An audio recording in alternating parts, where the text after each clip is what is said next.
She wasn't dreaming. She was remembering. Stone floors. Blue fire. A throne carved from something darker than marble. And a face she had spent 24 years trying to forget. Because some part of her had never stopped loving it.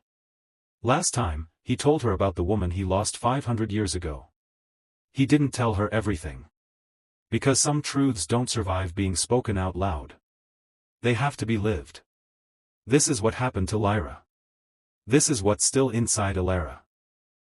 And this is the night the Alpha King discovers that some bonds don't end. They wait.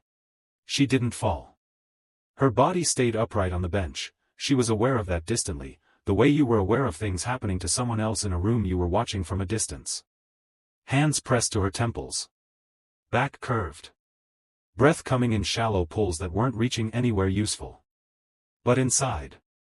Inside she was somewhere else entirely. Stone floors. That was the first thing. Cold beneath her feet.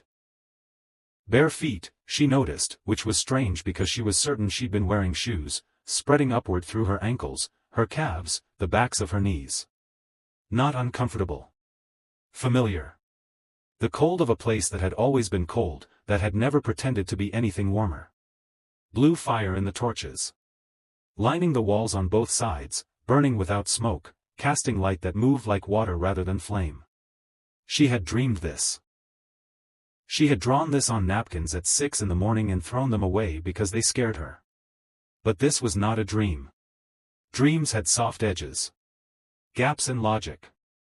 The merciful blurring of details that made impossible things survivable. This had no mercy in it. Every stone was specific. Every shadow landed correctly. The smell of the air, cold iron and something floral she couldn't name, and beneath both, wood smoke, arrived with the full sensory weight of a real place in real time. She was in the throne room. And she was not herself. She could feel the difference the way you felt the difference between your own handwriting and someone else's, the same letters, the same basic motion, but the pressure was wrong, the angle was different, the weight behind it belonged to someone else. She was Lyra. Not wearing her. Not watching her. Being her. From the inside, with full access to every sensation, every thought, every feeling that Lyra had carried in this body in this room on this specific night 500 years ago. And Lyra was afraid. Not the sharp, adrenaline fear of the corridor beneath the city. This was slower. Colder. The fear of someone who had noticed something wrong 3 days ago and had been carrying it quietly ever since, waiting for the right moment to say it out loud. The throne room was empty except for her. And then it wasn't. He came through the far doors, Kale, but not the Kale she'd met on a Tuesday sidewalk. This one wore his power differently. Not lighter, heavier, if anything, but unwalled. She could feel it from across the room. The cold that emanated from him like weather, like climate, like something the kingdom had organized itself around for centuries. He saw her and his expression did something it hadn't done in the corridor beneath New York. It opened. Not much. He wasn't a man of open expressions even then. But enough, a softening around the eyes, a fraction of tension leaving his shoulders, that she understood with Lyra's understanding what it meant. She was the only thing that did that to him. Kale. Lyra's voice in her own throat. Low. Urgent. He crossed the room. Reached her. His hand came up to her face, the same hand that had caught her arm on the sidewalk that morning, and the cold of his skin against Lyra's cheek was not unpleasant. Had never been unpleasant. Had always felt, Lyra knew, like coming home to a place that was exactly the right temperature for her specifically. Something is wrong, Lyra said. I've felt them watching. 3 days now. The Ashen Court. I know. His voice. Lower than she'd heard it. Something moving beneath the surface of it. I know. I'm handling it. You can't handle everything alone. Lyra. Her name in his mouth. That resonance. That wrong right frequency she'd felt on the sidewalk. Here was where it came from. Here was what it meant. He said her name like it was the only word in a language he'd spent centuries learning just to say that one thing correctly. And then. The doors behind him exploded inward. Cold. Different cold, wrong cold, the cold of something that had no warmth anywhere in its origin, flooded the throne room like water filling a vessel. Blue fire and the torches guttered. Shadows moved wrong. Lyra grabbed his arm. He turned. Too late. Always, she understood now, always it had been too late by the time they moved. The pain was white and total and Elara snapped back. Gasping. Both hands flying from her temples to grip the bench beneath her. The amber light of the passage slamming back into focus. The smell of old stone replacing cold iron and wood smoke. Kale was on one knee in front of her. Both his hands hovering near her face, not touching, just hovering. Like he'd reached for her and stopped himself at the last possible moment. His expression was completely, devastatingly unguarded. She looked at him. Her face was wet. She hadn't noticed herself crying. Her mouth opened. Closed. Opened again. And what came out was not a question. Not a demand. Not the rapid frightened words she'd been using as armor since the sidewalk. What came out was 3 words, spoken in a voice so quiet it barely disturbed the air. 3 words that only Lyra would have known to say. 3 words that made the color drain from his face completely. You were late. The silence after those 3 words was the loudest thing she had ever heard. He didn't move. Neither did she. His hands were still hovering near her face, frozen in a way that had nothing to do with his power, and his eyes were doing something she had no language for. Not grief exactly. Not shock exactly. Something that lived in the space between those 2 things, in the place where a person went when reality shifted so completely beneath them that they had to rebuild their understanding of everything from the ground up. She watched it happen to him in real time. You were late, she said again. Quieter this time. Not to hurt him. Just because the words were true and her mouth already knew their shape. I told you something was wrong. I told you 3 days before it happened. And you said you were handling it. His hands dropped. He sat back on his heels. Lyra. Her name, the other name, came out of him like something breaking. Not loud. The quietest kind of breaking. The kind that happened deep inside structures that had been holding too much weight for too long. I'm not her, Elara said immediately. He looked up. I'm not. She pressed the words out carefully, feeling their edges as she spoke them. I don't know what I am. I don't know what just happened behind my eyes or how I knew those words or why I could feel what she felt in that room. But I am not her. I'm me. I'm Elara. I process quarterly reports and I'm bad at parallel parking, and until 40 minutes ago my biggest problem was a coffee stain. Something moved in his expression. Not quite what she expected. Not disagreement. Something closer to relief. Painful relief. The kind that arrived when someone said the thing you needed to hear but hadn't known how to ask for. I know, he said quietly. Do you? A pause. Honest. I'm learning to. She held his gaze for a moment longer. Then she exhaled, long and slow, and looked down at her hands in her lap. They were not trembling anymore. She noticed that distantly. The fine tremor that had been running through her since the sidewalk, since the freeze, since the corridor and the amber light and the name Kale landing in her chest like something coming home, it was gone. Her hands were completely still. More than still. The air around them was different. She felt it before she saw it, a change in temperature, localized and precise, emanating from her palms outward. Not the ambient cold of the passage. Something generated. Something that started inside her and moved outward through her skin the way heat moved through metal. Except it wasn't heat. Small crystals of frost were forming on the backs of her hands. She stared at them. Kale. He was already looking.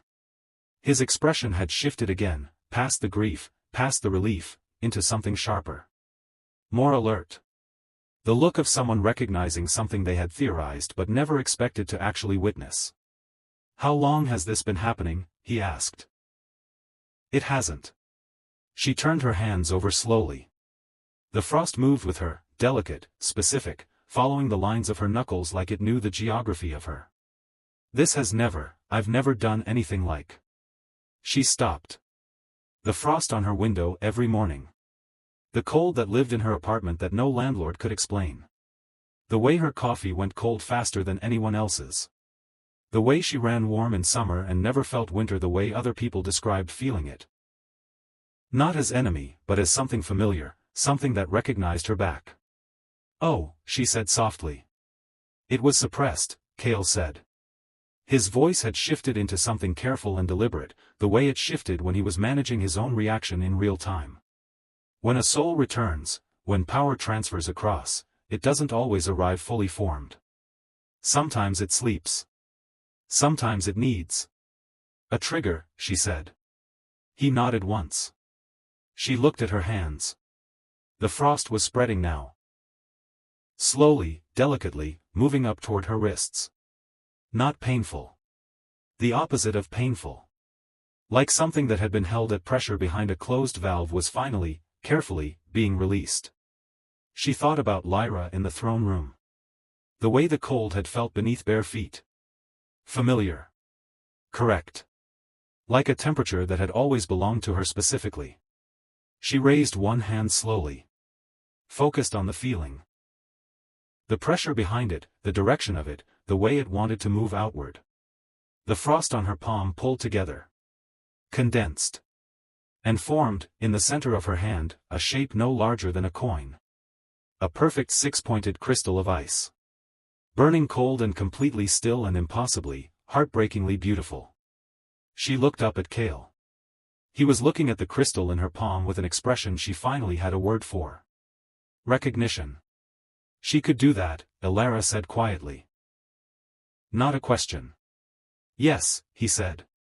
Just as quietly. The crystal sat in her palm between them.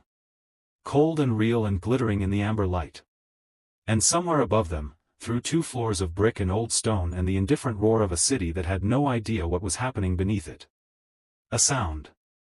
Not knocking this time. Something lower. More deliberate. The sound of old locks being taken apart from the outside. One by one by one. The last lock came apart with a sound like a tooth being pulled. Clean. Deliberate. The sound of something being undone by someone who had done it many times before and felt nothing about it. Elara closed her fingers around the melting crystal in her palm. The cold of it pressed into her skin, real, specific, undeniable, and she held on to that reality because everything else in the last 60 seconds had stopped feeling like something she could trust. Cale was already on his feet. He didn't reach for anything. Didn't shift his stance dramatically or roll his shoulders or perform readiness the way people did in films. He simply stood, weight distributed, arms loose at his sides, pale eyes fixed on the door at the top of the passage stairs, and the quality of his stillness changed. Like a temperature dropping. Like weather deciding. The door opened. One figure. That was the first surprise. She had expected force. Multiple bodies, movement, the aggressive entry of people who had been tracking them through 2 floors of brick. Instead, one man stepped through and pulled the door shut behind him with the careful courtesy of someone entering a room where others were sleeping. He looked ordinary. That was the second surprise. Medium height, gray coat, the kind of unremarkable face that cities were full of, the face of someone you passed on a sidewalk and forgot before you reached the corner. He could have been anyone. Except his eyes. His eyes were the color of ash and they moved across the passage with the slow, assessing patience of something that had been waiting a very long time and had learned not to hurry. They landed on Elara. Something crossed his face. Not anger. Not surprise. Irritation. The specific irritation of someone who had completed a task thoroughly and returned to find it undone. Cale, he said. His voice was even. Almost warm.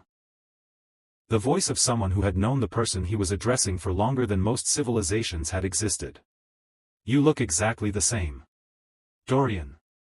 Cale's voice was flat. A closed door in 2 syllables. Dorian's eyes moved back to Elara.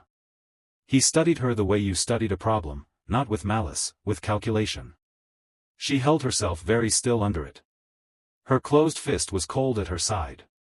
She found her power, Dorian said. Not a question. Something about the way he said it suggested he had expected this and had been hoping to arrive before it happened. That was faster than last time. Last time, Elara said. His eyes moved to her with what might have been, in a different face, mild surprise.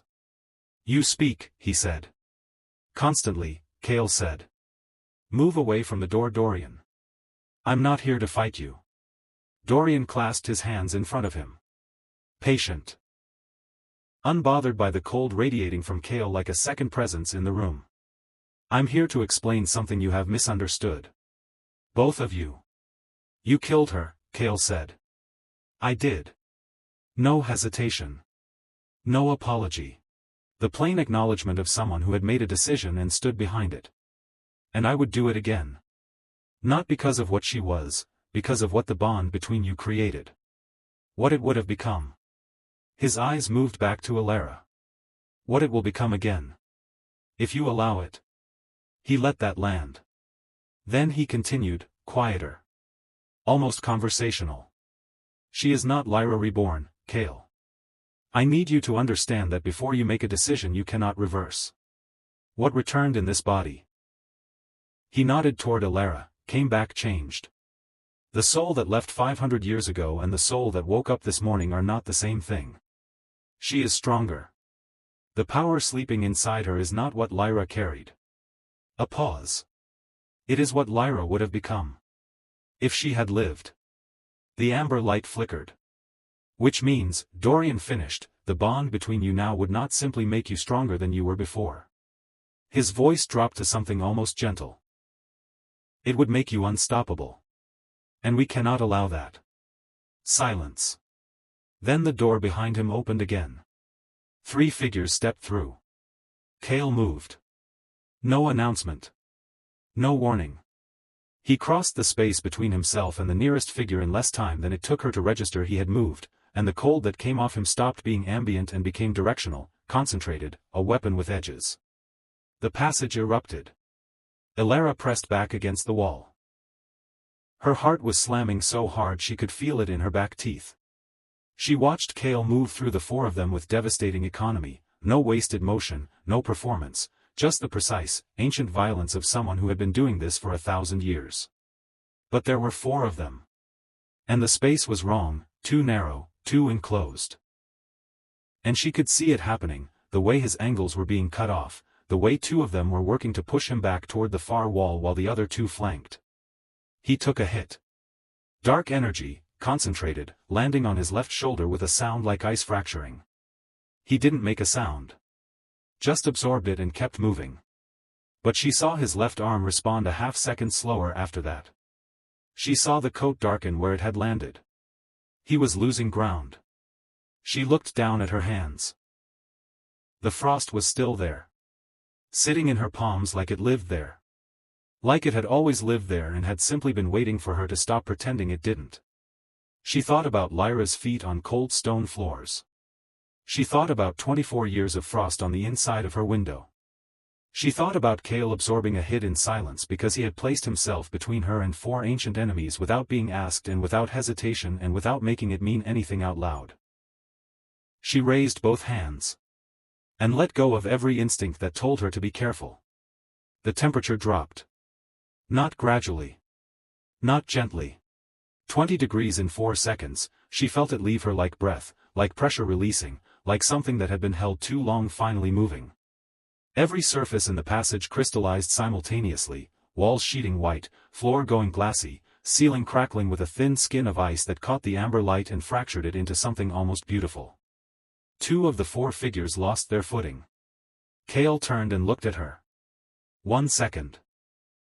Pale eyes taking in her raised hands, the iced walls, the 2 compromised figures, and something moved in his expression that she didn't have time to read.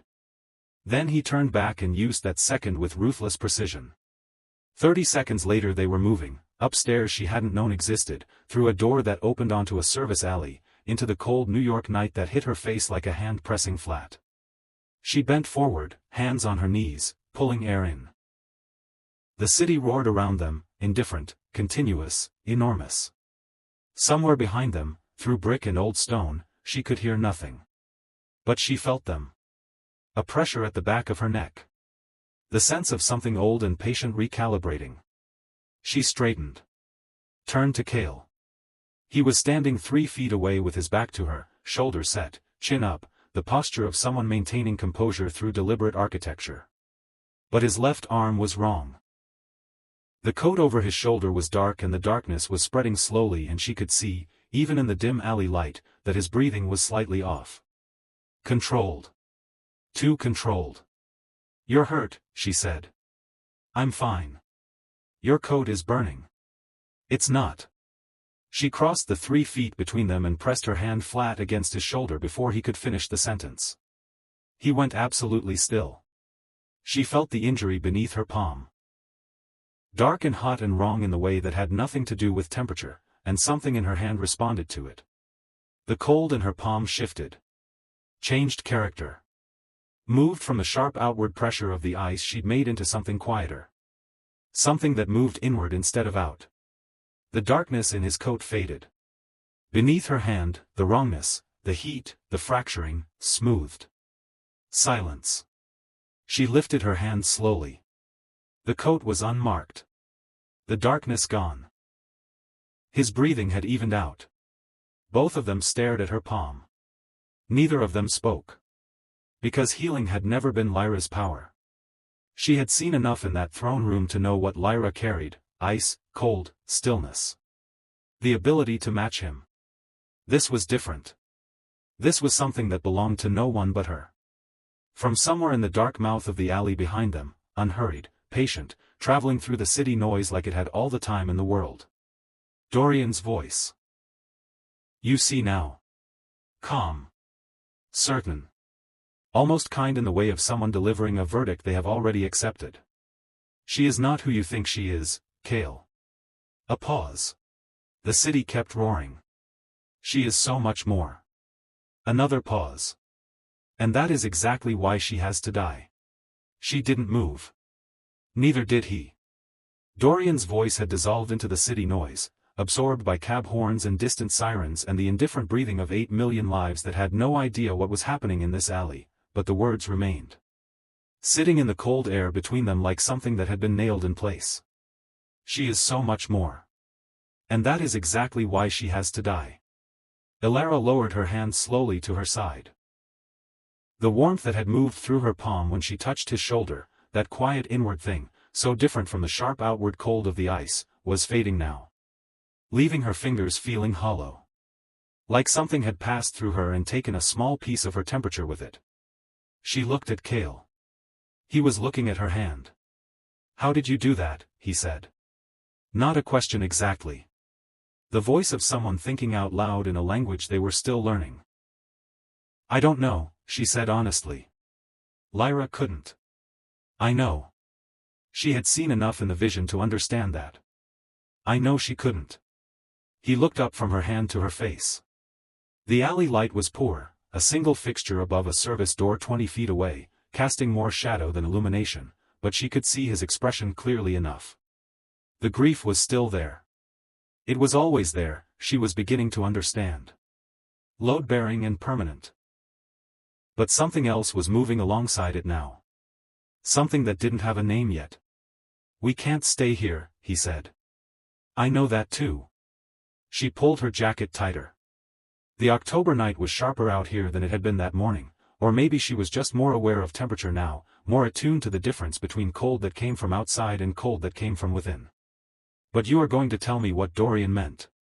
Before we go anywhere." His jaw tightened. "Kale." She said his name with the steadiness she didn't entirely feel. "He said she didn't die the way you think she did." I heard it in his voice. There was something he almost said and then didn't. She held his gaze. What really happened to Lyra? The service door 20 feet away exhaled a breath of warm kitchen air. Somewhere above them a window opened and closed. Kale looked at the far end of the alley for a long moment. Then he said, "She didn't die immediately." The words landed quietly. But their weight was enormous. "What do you mean?" Elara said carefully.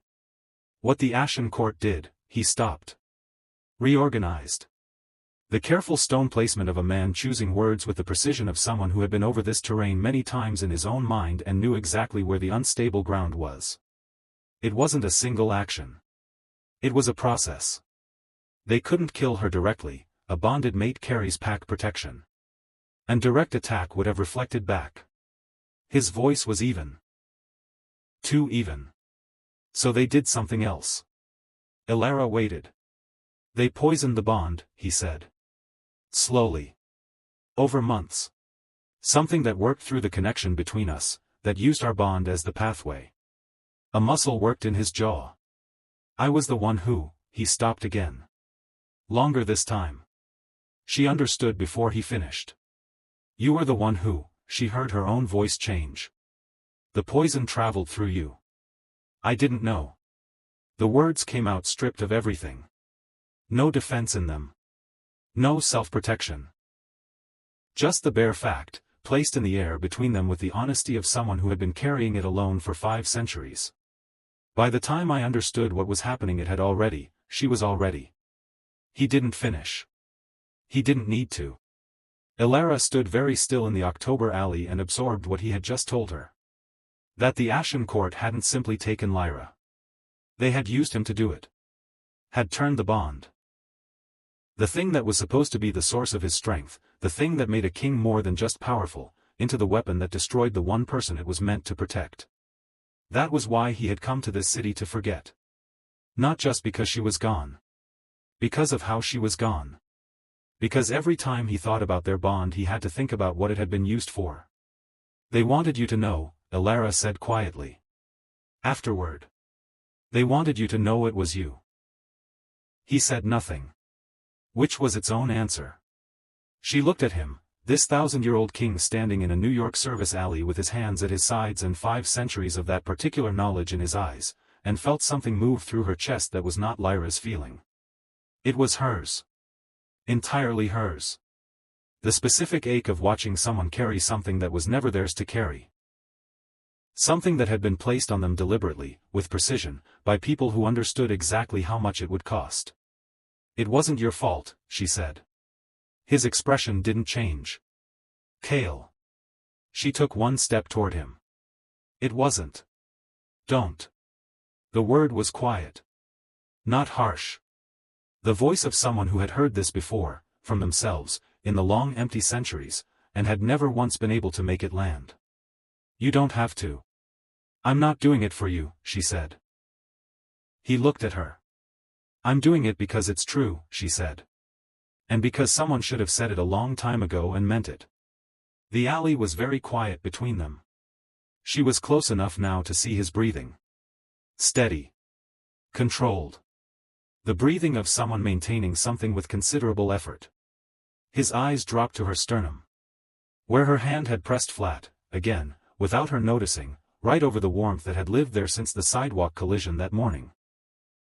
They'll come back, he said. Quiet. Redirecting. The practiced motion of someone stepping away from something they don't know how to stand still inside of. Dorian doesn't stop. He never has. I know. You're not safe anywhere they can find your scent. I know that too. There is a place, he said carefully. Outside the city. Pack territory, old, warded, something their tracking can't penetrate. I can get us there before. Kale. He stopped. She looked up at him with the steady dark eyes that had been asking him unanswerable questions since a Tuesday morning sidewalk and said the thing she needed to say before they moved another step. Did she know?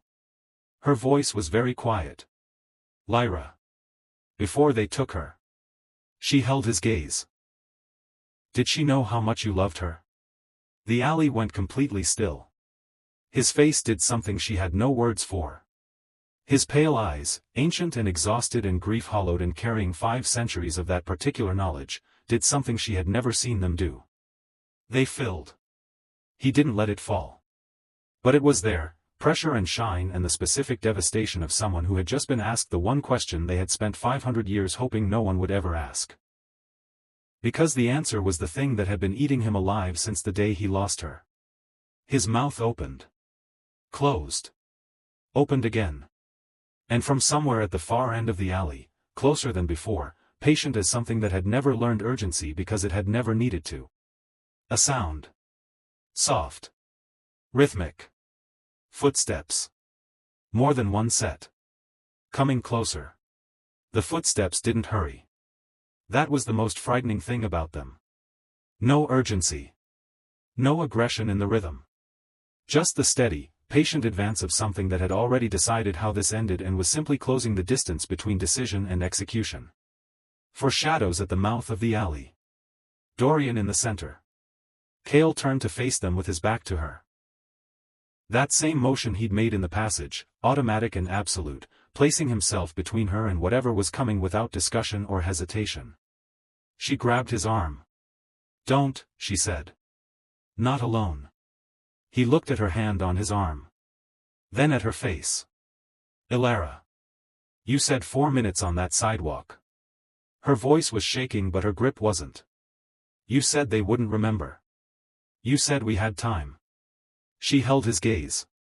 "You were right about all of those things. Trust me about this one." Something moved in his expression. He didn't argue. Dorian stopped 10 feet away.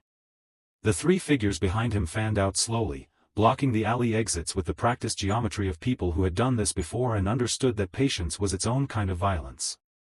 "This doesn't have to be difficult," Dorian said. His voice was the same as it had been in the passage. Even. Almost reasonable. The voice of someone who had convinced themselves that what they were doing was simply maintenance. Necessary work. "Walk away, Cale. Leave her here. What happens next doesn't have to involve you." "Everything that involves her involves me," Cale said. Dorian's expression shifted. Something tired in it. Something that might have been, in a different face, genuine regret. "Then you haven't learned anything in 500 years, he said quietly. He raised his hand. Elara raised hers first. The cold came fast, faster than in the passage, faster than the crystal, faster than anything she had produced in the 40 minutes since she discovered what lived in her hands. It came from somewhere deeper this time. Not from the surface of her skin but from the center of her chest, from the place where the warmth had been sitting since the sidewalk collision, from something that had been waiting 24 years to be used at full volume. Ice sheeted outward in every direction. The alley walls. The ground. The air itself crystallizing in a radius that expanded from her palms like a held breath finally released. 2 of the 4 figures went down immediately. Dorian staggered, 1 step back, his composure cracking for the first time, genuine surprise crossing his face as the cold reached him. She pushed harder. That was the mistake. She felt it the moment she crossed the line. A sensation like a cable pulled past its tensile limit, a structural thing giving way somewhere deep inside her chest where the power lived. Not painful at first. Just, wrong. The specific wrongness of something being asked to give more than it currently had. She pushed anyway. Because Cale was beside her and Dorian was still standing and she was not going to watch this end the way it ended 500 years ago in a throne room with blue fire and cold stone floors. The pain arrived all at once. White. Total. Identical to the pain in the passage that had pulled her into Lyra's memory. Except this time there was no vision waiting on the other side. Just darkness. She heard Cale say her name. Sharp. Desperate. A sound she had never heard from him before, a sound that had no cold in it at all. And then the ground came up. And then nothing. The nothing lasted. And then, from very far away, a sound. His voice. Not controlled. Not even. Not the careful stone placement of a man managing his words with precision. Raw and wrecked and coming from somewhere so deep inside him that it didn't sound like a voice at all. It sounded like something tearing. Lyra. Her name. The other name. The one that lived 500 years before this alley. Lyra, no, you don't get to do this twice. You don't get to leave twice. She couldn't open her eyes. Couldn't move. Couldn't locate her hands or the cold that lived in them or the warmth that had been sitting behind her sternum since a Tuesday morning sidewalk collision. But she could hear him. I never told you. His voice was closer now. Something warm on her face, his hands, she understood distantly. Cradling her head with the desperate gentleness of someone handling something they had already broken once and could not survive breaking again. 500 years and I never said it out loud because I thought you knew. I thought you could feel it through the bond and I didn't need to say it and then you were gone and I never. He stopped. The sound he made instead of finishing that sentence was the most honest thing she had ever heard from a human throat. I loved you. Quiet now. Devastated. Each word placed like something being set down after an unbearable carry. I loved you every single day for 200 years and I never once said it the way you deserved to hear it. And then they took you and I have been standing in that moment ever since. Standing in the moment I didn't say it. Something warm landed on her face. Not rain. His tears. Falling on her cheek. Her temple. The corner of her mouth. Each one landing with the specific warmth of something that had been frozen for 5 centuries and was only now, in this alley, in this dark, finally melting. Inside the nothing. Something stirred. The warmth behind her sternum. Still there. Faint, a pilot light, barely, but present. Refusing, apparently, to go all the way out. It grew. Slowly. Stubbornly. The way things grew that had survived worse than this and intended to keep surviving. And with it, everything came back. Not in fragments. Not in the slow painful reassembly of someone waking from unconsciousness. All at once, 2 lifetimes arriving simultaneously, stacking on top of each other with perfect clarity. The throne room. The blue fire. His face before it broke. 200 years of a love so vast and so daily that it had felt like weather, like something you lived inside rather than something you felt. And 24 years of frost on the inside of a window. Of dreams about a face she couldn't name. Of a warmth behind her sternum that had been waiting, patient and stubborn, for the morning she walked off a sidewalk into a stranger who smelled like home. Both lives. Both sets of memories. One person. Her. Elara. She opened her eyes. He was right there. Inches away. His face above hers, and it was unguarded in a way she had never seen it, in a way she understood from Lyra's memories he had never let anyone see. Tears on his face. Pale eyes red-rimmed and ancient and completely, devastatingly present. He went absolutely still when her eyes opened. Like he didn't trust it. Like he had been here before, hoping for something that didn't come. And his body was protecting him from believing too quickly. She looked at him. At the face she had drawn on a napkin at 6 in the morning and thrown away because it scared her. At the face she had seen on cold stone floors with blue fire burning in the torches and his name on her lips in a language she'd had to learn twice. At the face of the man who had stood in the moment he didn't say it for 500 years. She reached up. Her hand. Cold, trembling faintly, frost still living in the lines of her palm, pressed against his cheek. He flinched like she'd burned him. Kale, she said. Her voice. Her name. Her choice. I missed you. The sound he made was not words. He pulled her up and into him in one motion, both arms coming around her with the desperate, absolute certainty of someone who had spent 5 centuries practicing letting go and had just decided, in this alley, on this night, that they were done practicing. And he held her. So tight the cold between them collapsed into warmth. So tight she could feel his heartbeat through his coat, fast, unsteady, entirely human in its relief. So tight that somewhere in the city above them, in apartments and cabs and late-night diners, 8 million people who had no idea what had just happened in a service alley continued their lives. While the Alpha King who had frozen the world for 5 centuries held the one thing that had never frozen. She didn't let go first. That was important to her in a way she couldn't fully articulate, that she was the one who chose to stay inside the circle of his arms, that she was the one who pressed her face against his coat and breathed him in, pine resin and iron and that thing beneath both that she had no word for except home, and made the conscious decision to remain there. Not Lyra's decision. Hers. He seemed to understand the difference. His arms didn't loosen but their quality changed. From desperate to deliberate. From don't go to I see you. From the grip of someone holding onto the past to the hold of someone choosing the present. The alley was silent around them. She pulled back enough to look at him. His face was still unguarded. She wondered if he knew that, if he could feel the difference, the way all his careful architecture had simply stopped functioning somewhere between her going down and her opening her eyes. "Dorian," she said. "Gone." His voice was rough at the edges. New texture in it she hadn't heard before. All of them. She looked at the empty alley.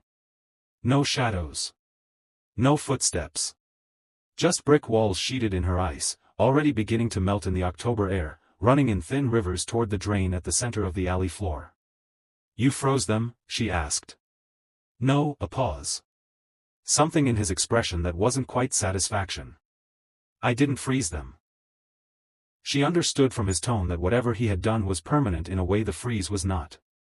She decided not to ask for specifics. "Not tonight." "Kale." She said his name carefully. Feeling its shape in her mouth, the same shape it had in Lyra's throat 200 years ago and the same shape it had in her dreams for 24 years. "I remember everything." He went still. "Both lives," she said. "All of it. The throne room. The blue fire. The 200 years before." She stopped. Steadied herself. "And the 24 years of dreaming about a face I couldn't name." She looked up at him. "Your face." His jaw worked. "I need you to understand something," she said. "What I said in that alley, I missed you, that was me. Elara. Not a memory speaking. Not Lyra's feeling wearing my voice." She held his gaze with the steadiness she had been building since a Tuesday morning sidewalk. "I have her memories but I am not her. I will never be her. And I need to know." Her voice caught slightly. She pushed through it. "I need to know if that's enough. If I'm enough. Not as a replacement. Not as a second chance at something you lost. As myself." The question landed in the space between them like the most important thing either of them had said in 5 centuries. He looked at her for a long moment. Then he raised one hand, slowly, deliberately, giving her every opportunity to step back, and pressed his palm flat against her cheek. His skin was cold. It had always been cold. It felt, as it always had, exactly right. "You argued with me," he said quietly. "In a coffee shop. While terrified. You demanded answers while being pulled through a frozen city. You used powers you'd had for 30 seconds to protect someone you'd known for an hour." Something moved in his expression. Soft and certain and entirely present. Lyra was brave. But she was never, he searched for the word. She was never stubborn the way you are. Something between a laugh and a sob pressed against the inside of her chest. "That's not a compliment," she said. "It is," he said. "From me it is." She looked at him. At the pale eyes that had been ancient and exhausted and grief-hollowed since the moment she'd looked up at them on a sidewalk and felt her heart answer something it had been waiting to answer for 24 years. They were still ancient. Still exhausted. But the hollowness was different now. Like a room that had been empty for a very long time and had just, quietly, been filled. She felt it before she understood it. A pressure in her chest, warm and expanding, moving outward through her sternum and into her shoulders and down through her arms to the frost that still lived in her palms. Not pain. The opposite of pain. The sensation of something that had been held at distance for a very long time finally being allowed to arrive. The bond. Waking fully. Not the ghost of it, not the echo of what he and Lyra had built over 2 centuries, but something new. Built from this. From a Tuesday sidewalk and a spilled coffee and a frozen city and a girl who asked questions when she was scared and a king who had been standing in one moment for 500 years. She felt it settle into her like a second heartbeat. Steady. Certain. Entirely hers. She looked up at him. He had felt it too, she could see it in the shift of his expression, the way his hand against her cheek pressed slightly closer, the way his breathing changed. "Is this," she started. "Yes," he said. "Are you?" "Yes." Quieter. More certain.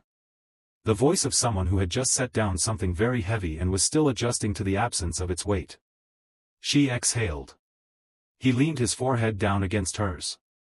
Cold skin. Steady breath. The city roaring around them, indifferent and continuous and completely unaware that something ancient and broken had just, in a service alley in October, chosen to become something new. She closed her eyes. Pressed her frost-cold hand flat against his chest. Felt his heartbeat beneath her palm, steady, present, real. And for the first time in 24 years, the warmth behind her sternum stopped searching. 3 months later the frost on her window was deliberate. She made it every morning, not because she couldn't control it anymore, but because she liked the pattern. 6 pointed crystals spreading from the center outward, each one specific, each one different, each one catching the early light in a way that made the whole apartment glow for exactly 11 minutes before the sun moved. Cale had timed it once. He hadn't told her he'd done it. She'd found the note on the kitchen counter. 11 minutes, in handwriting that belonged to someone who had learned to write before the printing press existed and had never fully adjusted to modern pen pressure. She'd kept the note. It was on the refrigerator now, held up by a magnet shaped like the Statue of Liberty that she'd bought from a street cart because it made him look at it with the particular expression he reserved for things he found baffling about the modern world. He had many such expressions now. She was collecting them. The apartment was hers, same 7th floor, same drafty windows, same unreliable elevator. She'd kept it because it was practical and because she was, at her core, a practical person. Cale had not argued. He had simply appeared in it with the quiet permanence of weather moving in. A dark coat on the hook by the door, an untouched coffee cup that was never actually untouched because she drank from it when he wasn't looking, a presence that the apartment had organized itself around the way his kingdom had once organized itself around his cold. She still processed quarterly reports. She was still bad at parallel parking. She had, 3 weeks ago, accidentally frozen her supervisor's coffee during a particularly tense performance review. The woman had stared at the solid cup for a long moment. Elara had blamed the air conditioning. Cale had not been able to produce his equivalent of a straight face when she told him. She was still collecting that one too. The Ashen Court was gone. Not dormant. Not regrouping. Gone, whatever Cale had done in that alley had been final in a way that 5 centuries of conflict had never been. She had asked him once, carefully, what exactly he had done. He had said, "I stopped holding back." She had decided that was enough information. The kingdom he had left, the ancient territory, the cold vast place that lived in her restored memories as clearly as her own childhood, was not something either of them spoke about returning to. Not yet. Perhaps not ever in the way it had been. But sometimes, when the apartment was quiet and the frost patterns were spreading across the window glass and his heartbeat was steady beneath her hand, she felt it. The pull of that cold, that blue fire, those stone floors, and it felt less like loss and more like something waiting. Patient. Unhurried. The way he had always been, before she taught him otherwise. She asked him once, late, the city quieted to its nighttime register outside the window, the question she had tried to ask in the alley before Dorian's footsteps interrupted. Whether Lyra had known. He was quiet for a long time. Then he said, "I think she felt it. Through the bond. The way you feel temperature without a thermometer, you know it's there even if no one says the number out loud." She considered that. "But you never said it," she said. "No," he said. "I never said it." She looked at him in the dark of the apartment, this 1,000-year-old king who had frozen the world and walked through 5 centuries of a specific silence and landed on a Tuesday sidewalk in October because he had come to a loud, graceless city to forget. "I love you," she said. Simply. Directly. The way she did everything. He looked at her. And said it back. Out loud. For the first time. In 1,000 years. The frost on the window caught the morning light. 11 minutes. Neither of them was counting.